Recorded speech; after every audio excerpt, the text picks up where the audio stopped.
Qui êtes-vous? Qui suis-je? Je suis Kassi Koutoué Eugène. Je suis ivoirien. Je suis né en 1953 dans la région de Tabosso, en Côte d'Ivoire, bien sûr. Et je suis enseignant de formation. Je fais, si vous voulez, un CAPES en lettres modernes. Je vais donc enseigner en tant que professeur. Ensuite, j'ai été proviseur des lycées. Et j'ai fait une maîtrise en lettres modernes également. Et puis voilà, je suis parti à la retraite en septembre 2006. Je suis fondateur d'une école, un groupe scolaire, les Stoules de Grand Bassam. Voilà. Alors, qu'est-ce qui vous a motivé à écrire un livre sur la question de la réconciliation nationale en Côte d'Ivoire? Oui, il faut dire que tout est parti d'un constat. En 2002 déjà, la Côte d'Ivoire a été victime d'une crise, d'une attaque de rébellion qui a malheureusement coupé le pays en deux. Et il y avait donc la partie nord, la partie sud. Et ça n'a pas été facile pour ce pays.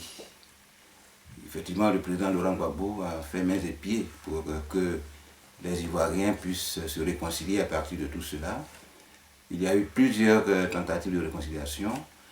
Et la solution finale, il fallait organiser, si vous voulez, en 2010, des élections. Mais déjà en 2005, des élections qui étaient prévues n'avaient pas pu être réalisées parce que la situation n'était pas encore totalement stable. Et on pensait quand même qu'en 2010, on allait avoir une solution à cette crise. Malheureusement, contre toute attente, en 2010, les élections sont organisées.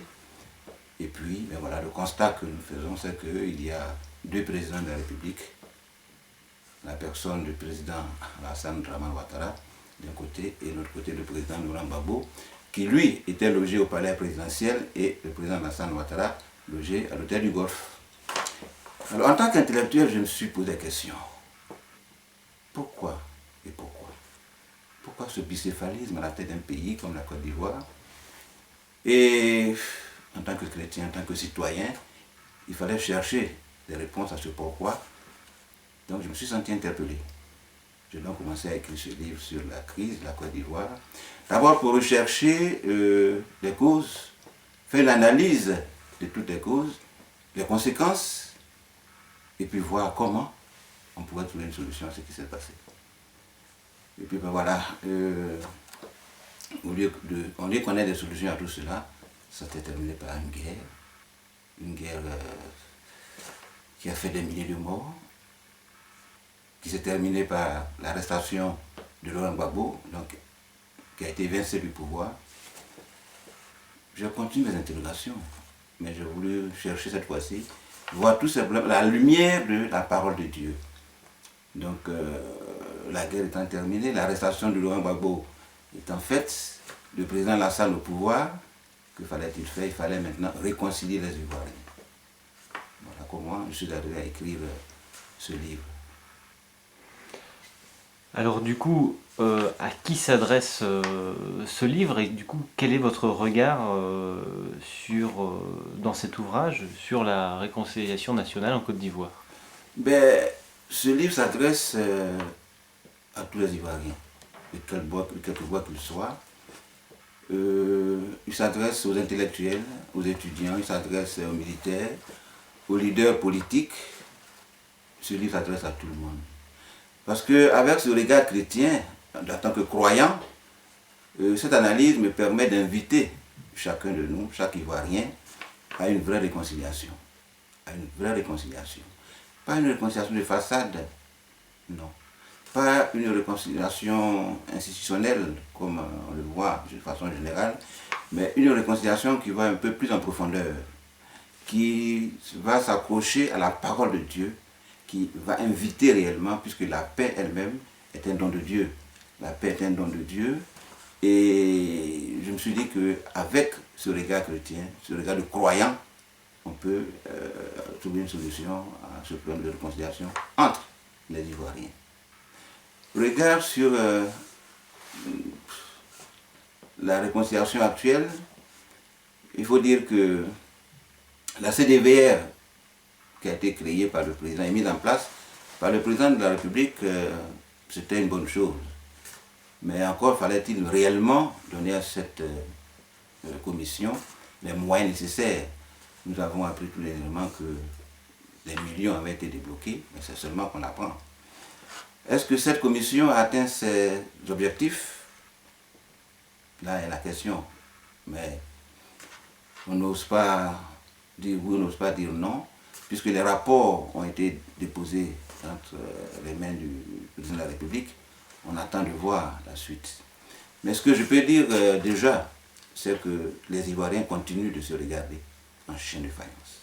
Est-ce qu'on peut réellement réconcilier des gens dans un pays quand une partie de la population est en exil, quand ils ont leur salaire gelé et qui comptent être gelés, quand des femmes, des militaires qui ont combattu pour le pays, pour sauver le pays, se retrouvent malheureusement en prison. Quand les maris se retrouvent en prison et que les femmes pleurent, est-ce qu'on peut réconcilier dans ces conditions-là? Il faut réconcilier pourtant, mais il faut réellement une volonté politique. Ce n'est pas de l'argent à distribuer, non, mais il faut toucher les cœurs. Il faut une reconversion des mentalités. Il faut amener les Ivoiriens à se parler, mais comment se parler? Dans les paroisses, donc dans les églises, dans les mosquées, dans les bureaux, dans les campagnes, un peu partout, chacun devrait pouvoir s'impliquer véritablement. Chacun doit pouvoir s'impliquer véritablement, parce que finalement, ce n'est pas une affaire d'une personne, c'est une affaire de tous et de chacun. Mais j'estime que les autorités politiques devraient pouvoir s'engager de façon sincère, de façon franche, humble, dans l'amour, dans la vérité, parce que tout qu'on fait, chacun devrait pouvoir assumer sa part de responsabilité dans cette crise. Il ne s'agit pas de faire une réconciliation de façade, non, mais il faut être sincère dans ce qu'on fait, dans ce qu'on dit, dans les discours. Il faut désarmer les cœurs, il faut désarmer les discours. C'est cela qui est la réalité. Est-ce que réellement la réconciliation s'obtient par des soustractions? Non. Elle s'obtient plutôt par des additions, par une addition. Il faut le faire avec tout le monde et non avec une partie de la population. Il ne faut pas écarter une partie de la population, mais il faut impliquer. Donc il faut un discours rassembleur, un discours d'amour, un discours d'humilité et un discours d'unité pour que les Ivoiriens puissent véritablement être réconciliés. Être réconciliés, si les responsables politiques eux-mêmes ne sont pas réconciliés, comment la base peut-elle être réconciliée? Moi j'estime, contrairement à ce que pensent les uns et les autres, quand ils disent on ne peut pas faire de réconciliation sans Laurent Gbagbo. D'autres qui disent on peut faire une réconciliation sans Laurent Gbagbo, ça devient compliqué. Mais je pense que quand on dit avec ou sans, moi j'ai choisi avec. Puisque avec, c'est appeler tout le monde. Et non écarter les autres pour faire une réconciliation. Ce sera alors, je pense, une réconciliation de façade. La Côte d'Ivoire n'a pas besoin, elle a plutôt besoin d'une vraie réconciliation pour engager vraiment, véritablement, le processus de la construction, de reconstruction du pays, le processus pour un développement harmonieux.